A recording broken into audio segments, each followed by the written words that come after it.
আসসালামু আলাইকুম সবাইকে। সবাই কেমন আছেন? আল্লাহর রহমতে হয়তো সবাই খুব ভালো আছেন। আজকে আপনাদের সামনে একটি নতুন ভিডিও নিয়ে চলে আসলাম। এখানে কিছু ফুল দেখতে পাচ্ছেন আপনারা। গোলাপ, জবা আর তাছাড়া কিছু কিছু বনফুলও আছে সাথে, রংধনু, এরকম বিভিন্ন কিছু ফুল আমি ছবি ক্যাপচার করার চেষ্টা করেছি। আসলে প্রতিটা, যদি বলি, প্রতিটা ফুলই সুন্দর। প্রতিটা ফুলের রং, রূপ, গন্ধ আলাদা।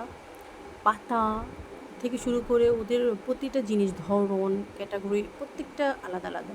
আর ফুল এমন একটা জিনিস, কে না ভালোবাসে? ফুল তার রূপে, রঙে, গন্ধে মানুষকে মুগ্ধ করে দেয়। মানে এক একটা ফুলের প্রজাতির মানে হাজার হাজার প্রজাতি আছে। মানে আপনি দেখেও অবাক হবেন যে একই গোলাপ কত রকমভাবে পাওয়া যায়। এক একটা বনফুল, তার মধ্যে যে কত রূপ থাকে আসলে ভাষায় প্রকাশ করার না। এই যে একটা ফুল দেখা যাচ্ছে স্ক্রিনে, আপনি দেখেন একই ফুলে কতগুলো কালার, কতগুলো রং, এত রং পৃথিবীতে, কী যে সুন্দর। এখানে কিছু যে কী বলে, টাইম ফুল মেবি এই ফুলটার নাম। এই ফুলটার রঙগুলো দেখেছেন, কত রং, কত কালার। আমি আসলে মুগ্ধ।